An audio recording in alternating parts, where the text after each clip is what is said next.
Glória a Deus. Podem se sentar, por favor. Nós vamos meditar na palavra de Deus. Ô Gabes, aumenta um pouquinho esse microfone aqui, por favor. Aleluia. Amém? Está todo mundo me ouvindo bem aí fora? Amém?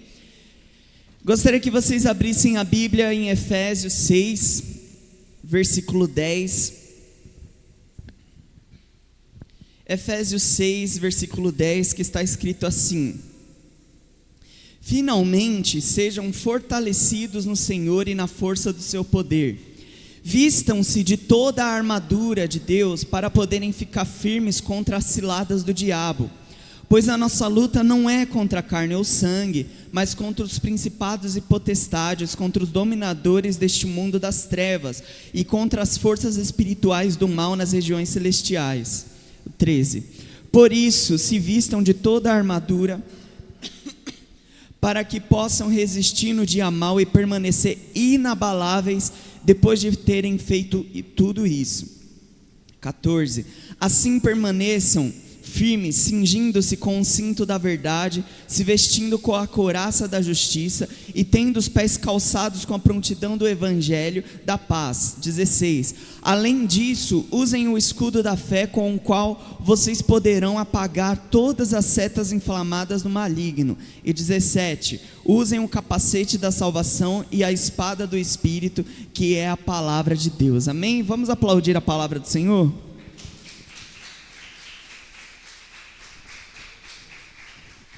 Amém, irmãos. Feche seus olhos, vamos orar. Senhor, esta é a tua palavra. Nós queremos te agradecer por ela, porque sem ela nós não teríamos o que temos hoje, Senhor. Todas as promessas, todas as bênçãos, tudo aquilo que o Senhor prometeu a nós, se cumprindo em nossas vidas através do seu Filho Jesus.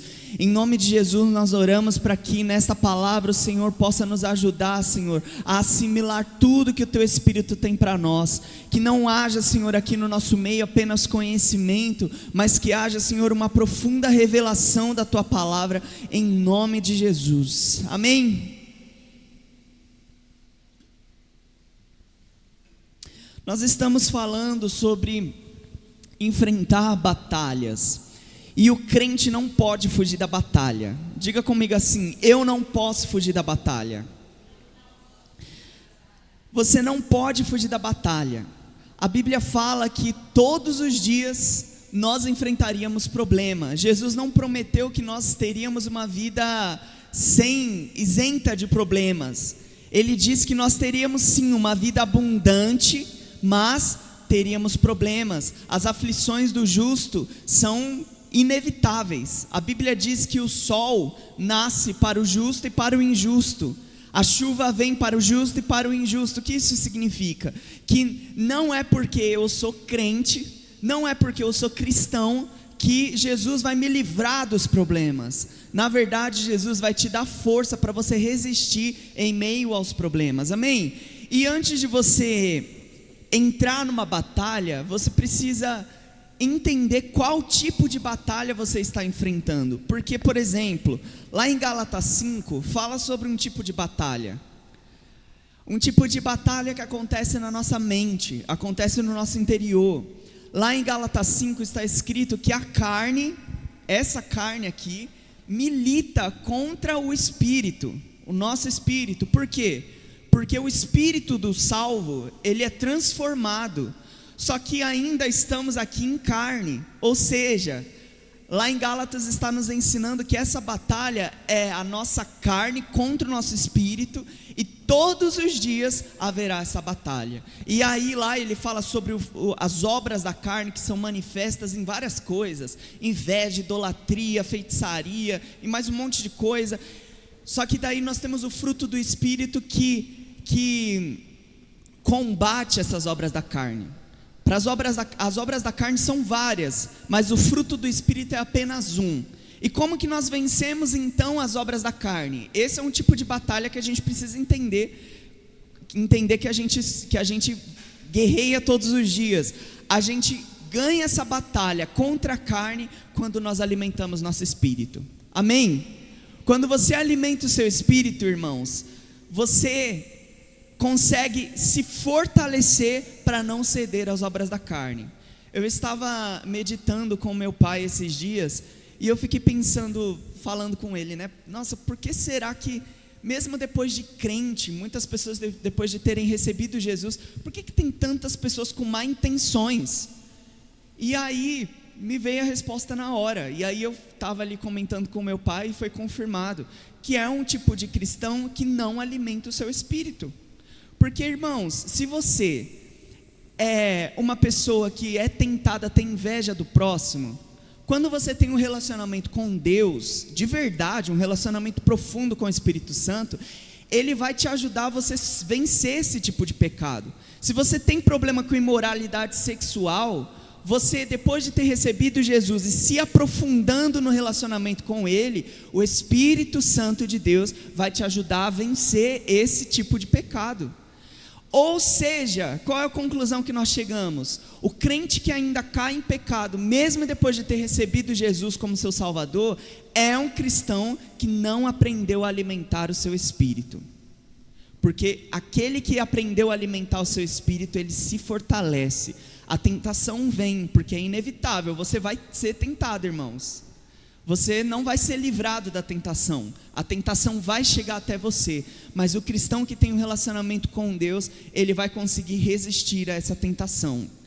Essa é a diferença de um cristão que enfrenta essa batalha do espírito contra a carne e consegue vencer a diferença com aquele que não consegue vencer. Se hoje você me ouviu falar isso, e você já detectou vários pecados que você cai no dia a dia, talvez é porque o seu espírito não está sendo alimentado como deveria, amém? E aí, para você enfrentar as batalhas, você precisa entender quais tipos de batalha você está enfrentando. E lá em Efésios 6, nós lemos que Paulo fala sobre outro tipo de batalha. Em Gálatas 5 ele fala sobre a batalha da carne contra o espírito, e em Efésios 6 ele fala sobre um outro tipo de batalha.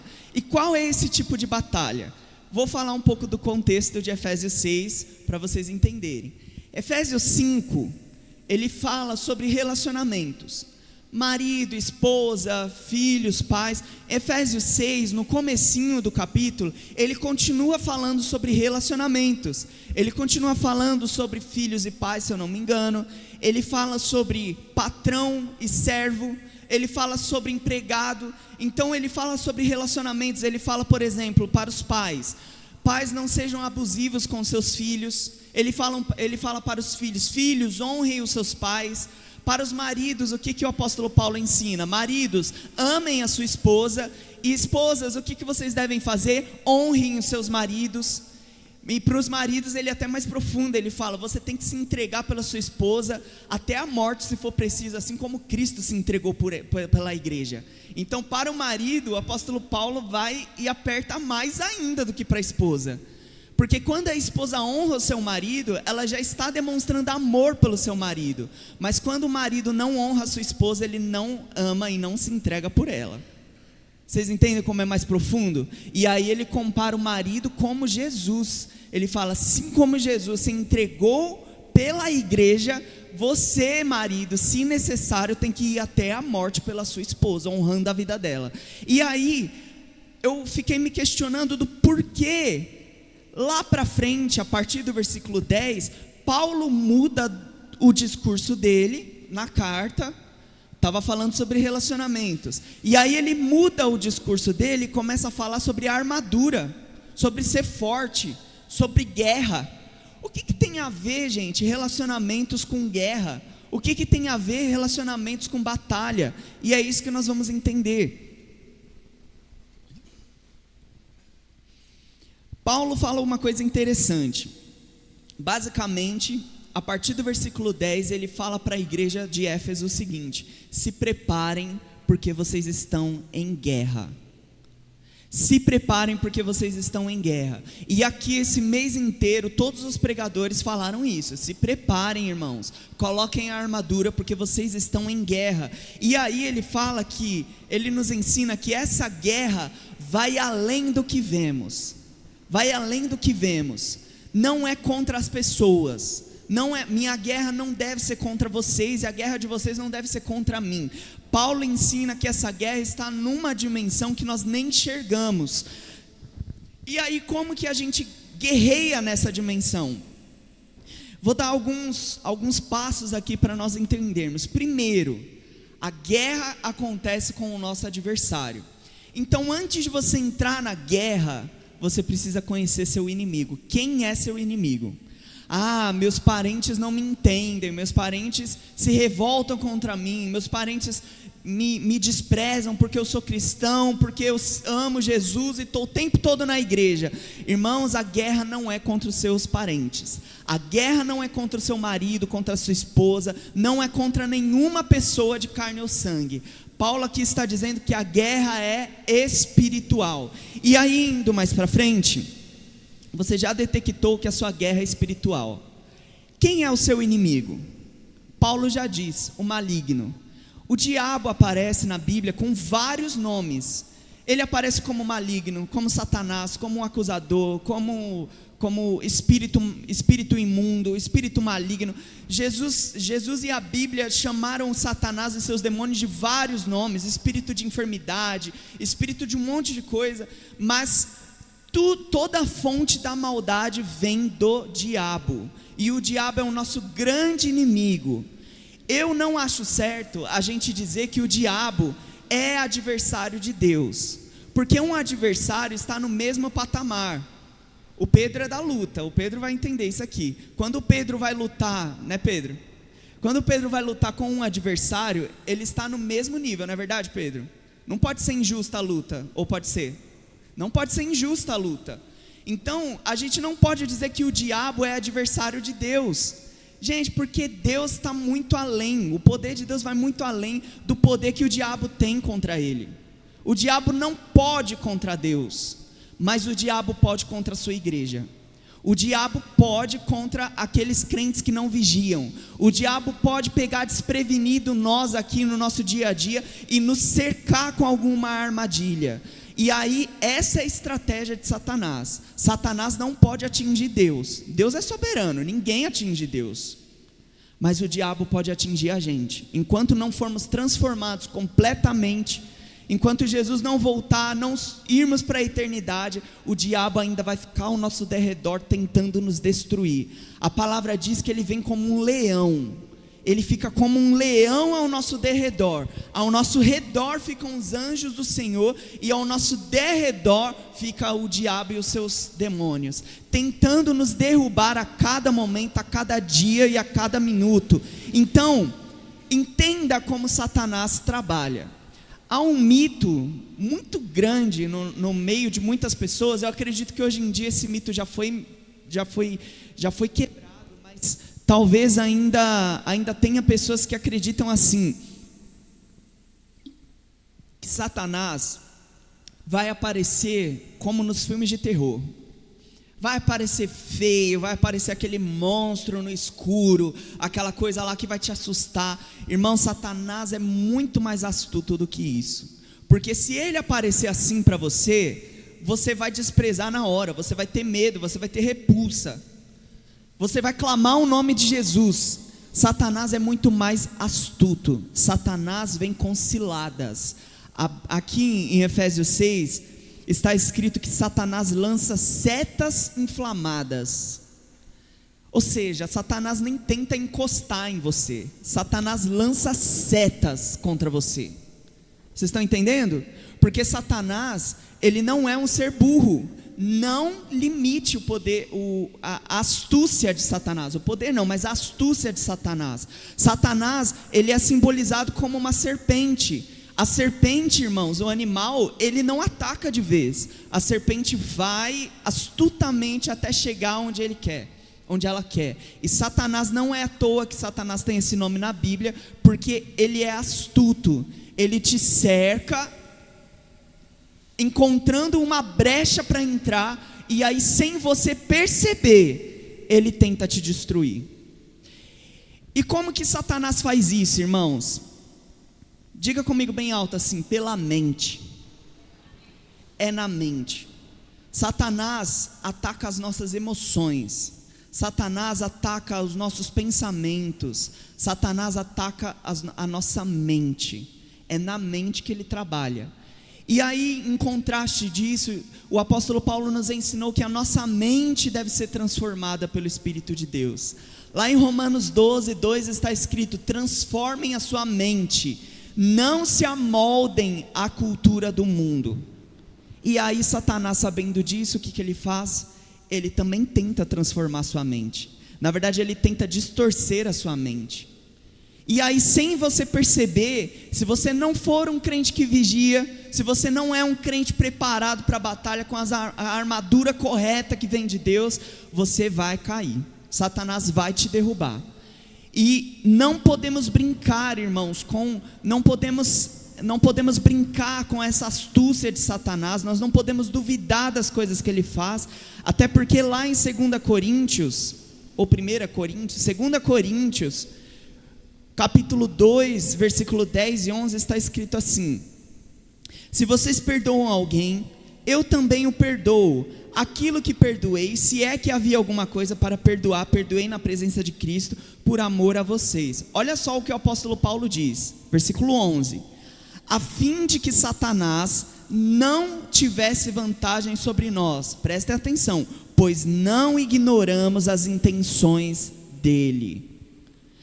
Paulo mostra aqui, dá uma chave importantíssima para nós guerrearmos corretamente contra o diabo. Não podemos ignorar as intenções do diabo. O diabo é astuto, o diabo é sagaz, e ele não vai vir como um monstro para você.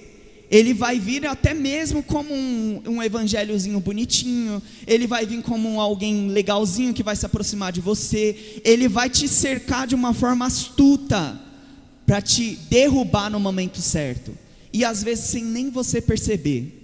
Por isso que a Bíblia também chama Satanás de o enganador, porque ele engana. Irmão, se Satanás chegar para você como nos filmes de terror, ele não vai te enganar, você já vai ver como ele é. Ele engana. Vocês estão entendendo? Então conheça o seu inimigo antes de você entrar na batalha. E é pela mente. Satanás, Deus nos faz pensar. O apóstolo Paulo nos ensinou que o nosso culto a Deus tem que ser o culto racional. Quando nós cantamos aqui, você precisa entender o que você está cantando. Quando nós estamos liberando palavras aqui em cima, profetizando a Bíblia ou profetizando algo que vem de Deus, o culto tem que ser racional, tem que chegar na sua mente, você tem que raciocinar. Satanás faz a mesma coisa, só que de forma distorcida. Como Deus trabalha pela mente também, pelo nosso espírito, nas nossas emoções, e Ele nos cura. Satanás tenta distorcer emoções, tenta distorcer pensamentos, tenta distorcer tudo que está na nossa mente, para nos encurralar e nos cercar. Mas aí, irmãos, entendam as armas do nosso inimigo. Qual é a primeira arma que ele usa? Mentiras e enganos. Lá em João 8:44 está escrito que o diabo é o pai da mentira. Ele é chamado de o pai da mentira. É outro nome que a Bíblia chama ele, pai da mentira. Por quê? Porque da mesma forma como ele enganou a Eva, olha que interessante, irmãos, no final da Bíblia nós encontramos Satanás como o grande dragão. Mas lá no começo de tudo, em Gênesis, nós vemos Satanás como a serpente, que enganou Eva. Satanás não se apresentou como um dragão para Eva, ele enganou Eva. Vocês estão entendendo? E essa é uma das armas que Satanás vem contra nós. Jesus foi atacado pelo diabo.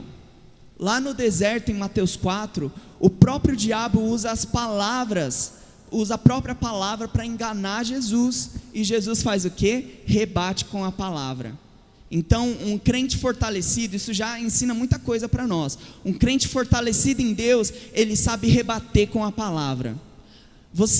Se o diabo colocar no seu pensamento que você não presta, que você não tem valor, que você não pode vencer, que você é um fracassado, você tem que lembrar da palavra. A palavra diz lá em Romanos que eu sou mais do que vencedor, Satanás. A palavra diz que eu fui comprado pelo sangue de Jesus, Satanás. Sai daqui que eu não tenho nada com você. É assim que nós rebatemos a ele. Amém? A outra arma que Satanás usa contra as nossas vidas é a idolatria.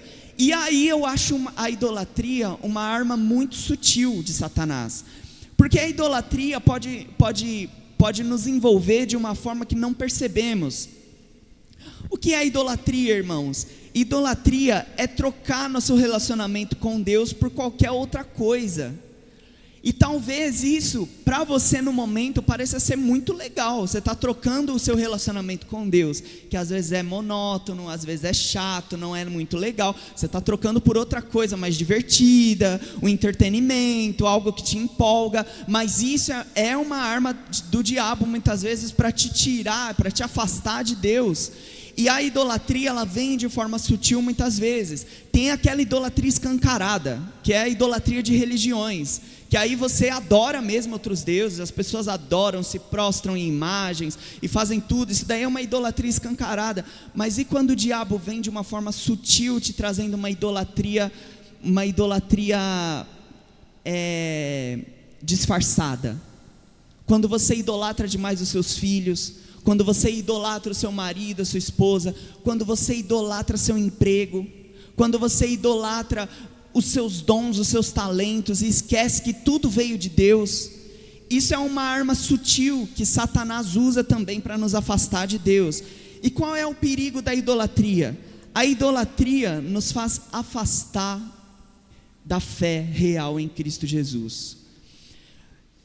Eu não sei se é correto dizer isso, mas a única pessoa que podemos idolatrar, vou trocar a palavra para não ficar estranha, a única pessoa que podemos adorar é Jesus.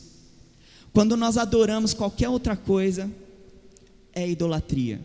Ah, Gé, mas isso aqui não, eu estou idolatrando, eu estou adorando aqui, estou gostando disso aqui demais, mais do que de Jesus, mas eu não vejo mal nenhum para mim. É assim que o diabo começa.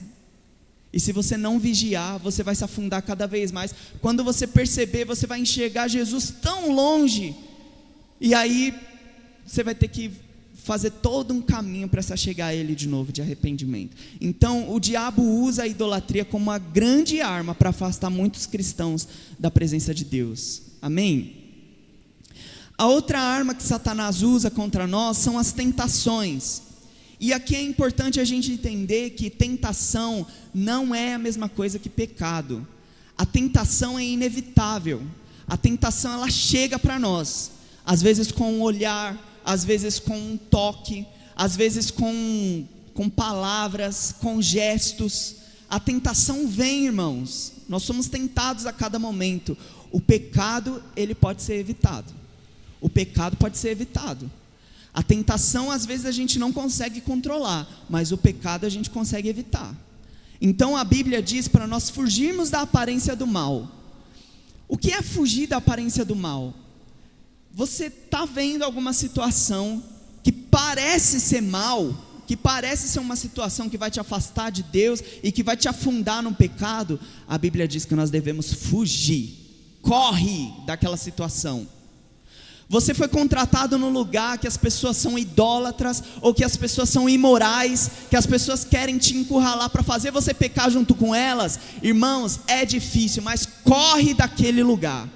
Você está num ambiente, sala de aula, alguma coisa que te faz pecar, sempre está te fazendo pecar. Você está começando até a ficar viciado em pecar ali com todo mundo, e Deus ali na sua mente falando: filho, cuidado com isso, cuidado com aquilo. Irmãos, a Bíblia diz: foge da aparência do mal, corre daquele lugar. Você anda com uma pessoa que ela te tenta de várias formas, corre dessa pessoa. Corta relacionamentos, corta laços, corta alianças. Por mais difícil que seja, mas eu cresci com essa pessoa, não consigo viver sem ela. Aí você está idolatrando essa pessoa também. Se você, na sua mente, você acha que você não consegue viver sem ela, você, como um cristão verdadeiro, não deve viver sem Jesus. Qualquer outra pessoa é secundária, irmãos.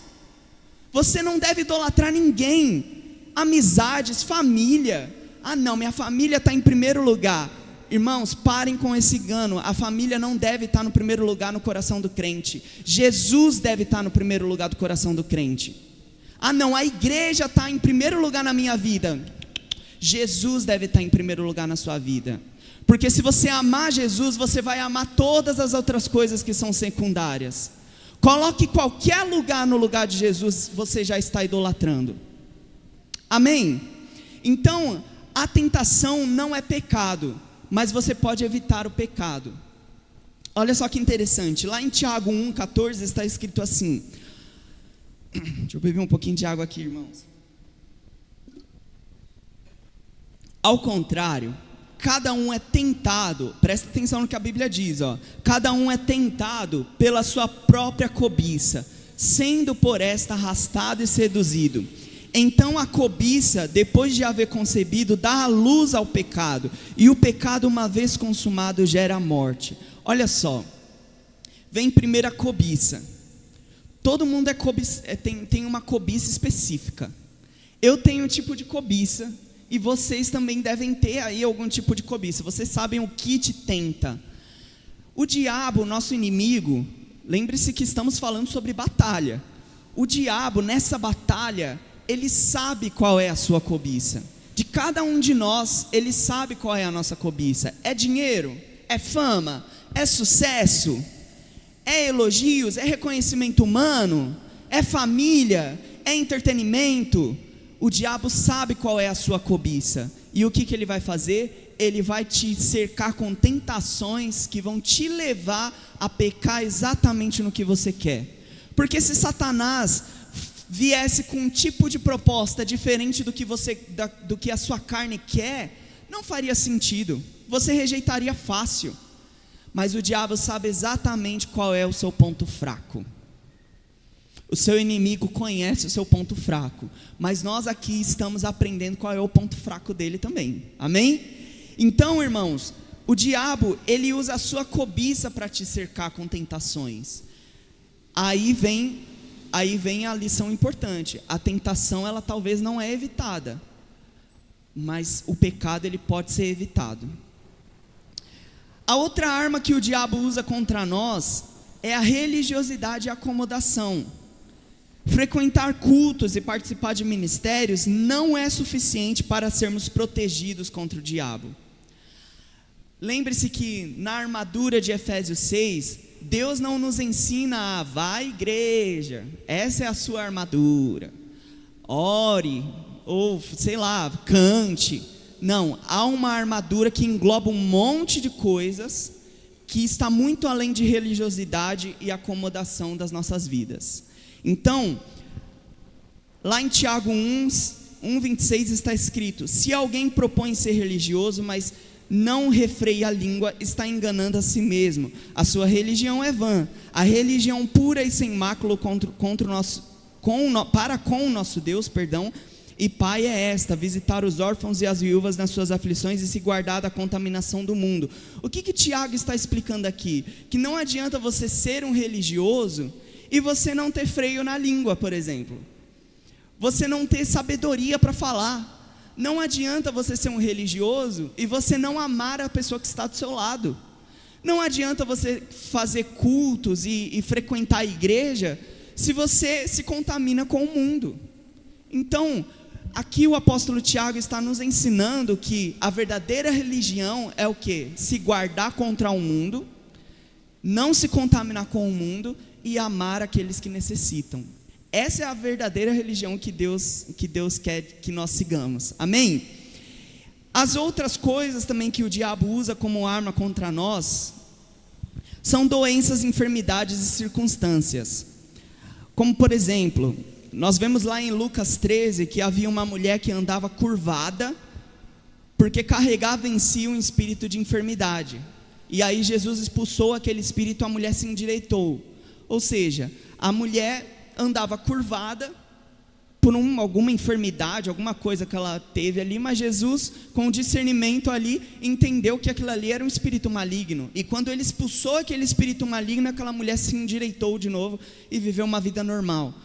Outra coisa é um menino que era mudo e surdo, lá em Marcos 9, 14 e 29, era um espírito que deixava ele mudo e surdo. E aí quando Jesus expulsou aquele espírito, o menino voltou a falar e a ouvir. Então, entendam que a maioria das doenças são causas naturais. Às vezes a gente não se cuida, às vezes a gente tem uma vida toda desregrada, e aí chega uma hora que a conta chega pra gente. Mas irmãos, lá em 2 Coríntios nós lemos: não ignore as intenções do diabo. Tem enfermidades que são causadas por espíritos malignos. Amém? Tem enfermidades que são causadas por espíritos malignos, e a Bíblia prova isso. E tem o dia mau, que eu falei aqui, né? Que essa arma são enfermidades e circunstâncias.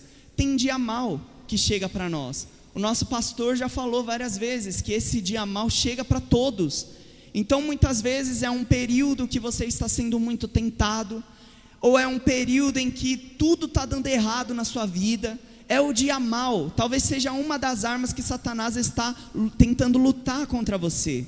Mas aí, irmãos, tem a última arma que são as acusações. Lá em Apocalipse 12 está escrito que Satanás nos acusa dia e noite. Mas agora, para encerrarmos aqui a mensagem, não vou mais falar do nosso inimigo, mas eu vou falar das armas que combatem esse inimigo. Amém? Amém? Quais são as nossas armas? Lá em Efésios 6 está escrito assim: por isso se vistam de toda a armadura, para que possam resistir no dia mau e permanecer inabaláveis depois de terem feito tudo isso. Para que nós precisamos da armadura? Vocês vão entender o seguinte, que há itens de proteção e há um de ataque. Os itens de proteção vão nos ajudar a resistir. A palavra diz aqui em Efésios 6 que nós resistimos. Temos que ser fortalecidos com a armadura de Deus para resistir quando o dia mau chegar, ou quando Satanás chegar com todas essas armas que eu citei para vocês. É resistir, ficar inabalável. E aqui o apóstolo Paulo fala, deixa eu ver quantas vezes aqui, ó.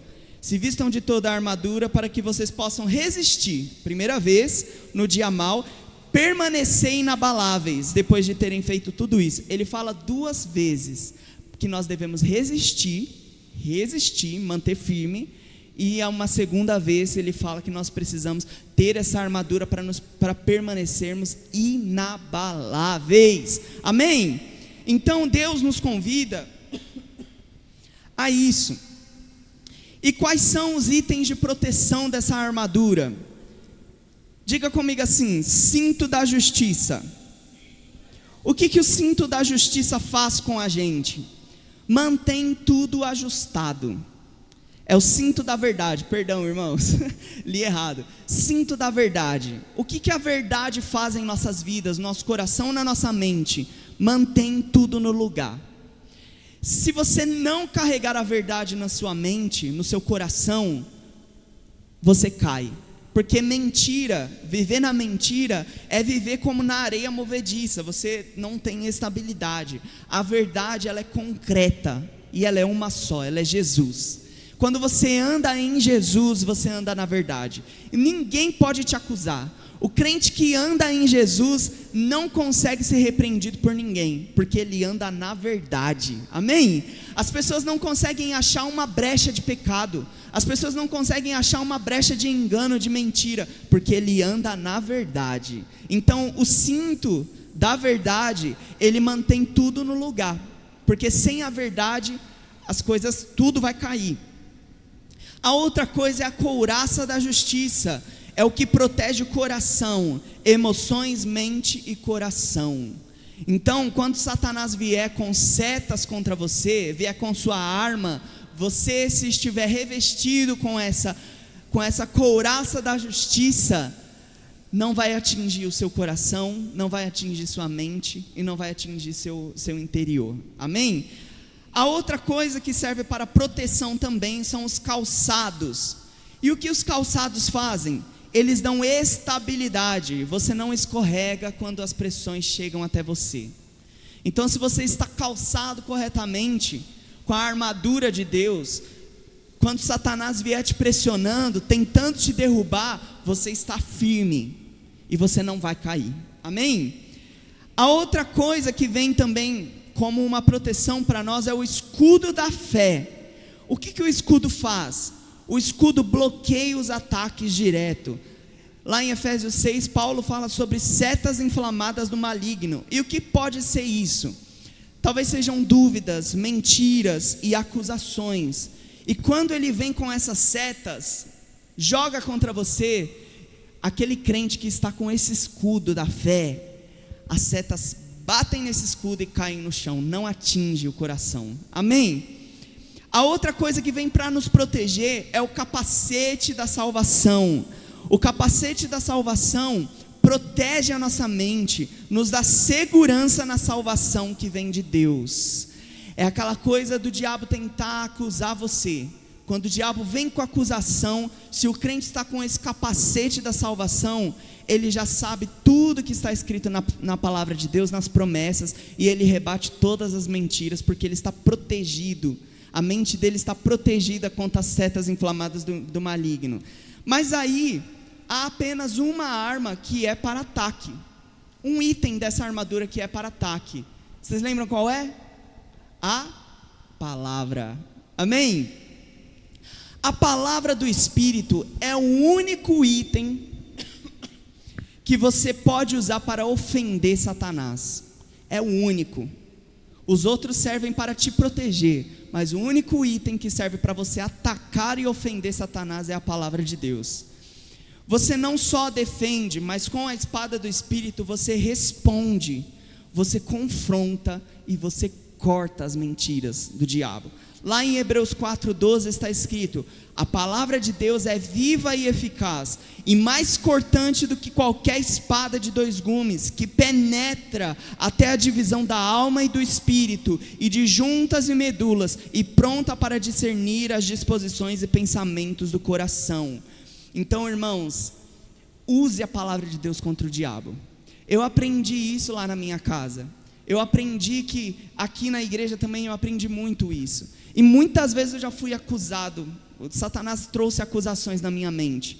Eu lembro de algumas vezes, de alguns pecados aí atrás, de anos atrás que eu cometi, que Satanás ficava na minha mente dia e noite. Você é pecador, você é um fracassado, você acha que você merece estar ali na casa de Deus? Você acha que você merece a salvação? E aí eu aprendi a rebater com a palavra. Primeiro em nome de Jesus, porque Satanás não resiste ao nome de Jesus. E Satanás também não resiste à palavra. Ele vinha com acusações, mas eu ia também ofendendo ele, atacando ele com a palavra de Deus, me protegendo com todo o resto da armadura, mas atacando ele com a palavra de Deus. E você precisa fazer isso também, amém? Quando você detectar no seu dia a dia que Satanás está te acusando, lembre-se que sua guerra não é contra as pessoas. Vá para o seu quarto e comece a declarar as palavras, a palavra e as promessas que o Senhor tem para a sua vida. E Satanás não vai achar brecha para te atacar de novo. E se ele vier de novo, lembre-se que você tem as promessas do Senhor para atacá-lo novamente. Amém? Glória a Deus. E aí, irmãos, a gente precisa entender que a maior parte da vida espiritual não é atacar o diabo, é permanecer firme enquanto você é atacado. É por isso que muitos crentes caem, porque eles não entendem que você precisa estar revestido dessa armadura. Tem muito crente que é barulhento demais. Ah, Satanás, aqui não. Ah, não sei o que lá. Só que ele esquece que não é só a palavra. Você tem que ter toda a armadura, porque você precisa fechar todas as brechas para Satanás não encontrar nada para te derrubar. Tem muitos crentes que esquecem disso, esquecem que ele tem sim o ataque, mas ele também precisa da proteção, da armadura de proteção. Então o foco de Paulo não é apenas avançar, mas resistir sem cair. Amém? Se você reparar, ele repete várias vezes: permanecer firme, permanecer firme. E lá em Efésios 6 está escrito isso: resistir no dia mal, permanecer inabaláveis. E no 14 ele diz: permaneçam firmes. E aí, irmãos, para eu finalizar aqui, apenas Deus tem a armadura que precisamos, e já vencemos porque Cristo venceu por nós. Amém, igreja? Vocês podem aplaudir ao Senhor por isso? Nós somos vencedores, nós somos mais que vencedores. O diabo não pode nos derrubar, nos atingir. Olha só o que está escrito em Colossenses 2, versículo 13: quando vocês estavam mortos por causa das transgressões e da incircuncisão da carne de vocês, Deus lhes deu vida com Cristo. Ele nos perdoou de todas as transgressões e cancelou a dívida que consistia em ordenanças e que era contra nós. Ele removeu pregando-as na cruz. O mais importante agora. E depois de ter despojado os poderes e autoridades, os humilhou publicamente quando triunfou sobre ele na cruz do Calvário. Amém, igreja? Lá naquela cruz do Calvário, irmãos, os discípulos tinham tantas promessas, tinham recebido tantas promessas, eles olhavam para um Jesus crucificado e talvez pensaram assim: é o fim, já era, mataram o nosso mestre. Mas era o começo de tudo, porque ali na cruz, enquanto os nossos olhos visíveis estavam vendo um Jesus humilhado, sabe o que ele estava fazendo com o nosso inimigo? Ele estava os humilhando publicamente, ele estava pisando na cabeça do diabo, ele estava declarando a vitória através da morte dele naquela cruz. Então, se o diabo chega para você e tenta te acusar, você pode lembrar do que Jesus fez por você na cruz do Calvário. Jesus já despojou e os humilhou publicamente. Todo espírito maligno já foi despojado, já foi desarmado por Jesus na cruz do Calvário. Então o diabo não pode contra a sua igreja, contra a igreja de Jesus, melhor dizendo. E a Bíblia ainda diz: as portas do inferno não prevalecerão contra a igreja do Senhor. Levante sua mão bem alta e diga assim: as portas do inferno não prevalecerão contra a minha vida, porque nós somos a igreja de Cristo. Isso nos basta, amém? Isso nos basta. Então nós somos mais do que vencedores. Se até hoje o diabo encontrou brecha na sua vida, nós oramos nessa manhã para que isso seja fechado e você saiba lutar com as armas corretas. Esse mês inteiro nós aprendemos isso, e agora nós estamos fechando esse tema, e eu quero deixar aqui para vocês, teremos mais uma mensagem à noite, mas eu quero fechar aqui para vocês da minha parte dizendo que vocês têm a armadura para não ser vencido pelo maligno. Amém? Vamos orar ao Senhor? Deus, eu quero te agradecer por esta palavra. Eu quero te agradecer, Senhor, porque o Senhor não nos deixou desamparados, o Senhor não nos deixou desarmados, o Senhor não nos deixa desprotegidos, Deus. Senhor, muito obrigado pela tua vitória na cruz do Calvário, Senhor. O Senhor já destruiu os inimigos, o Senhor já despojou na cruz do Calvário, e nós estamos aqui, Senhor, declarando que nós somos mais do que vencedores para a tua glória.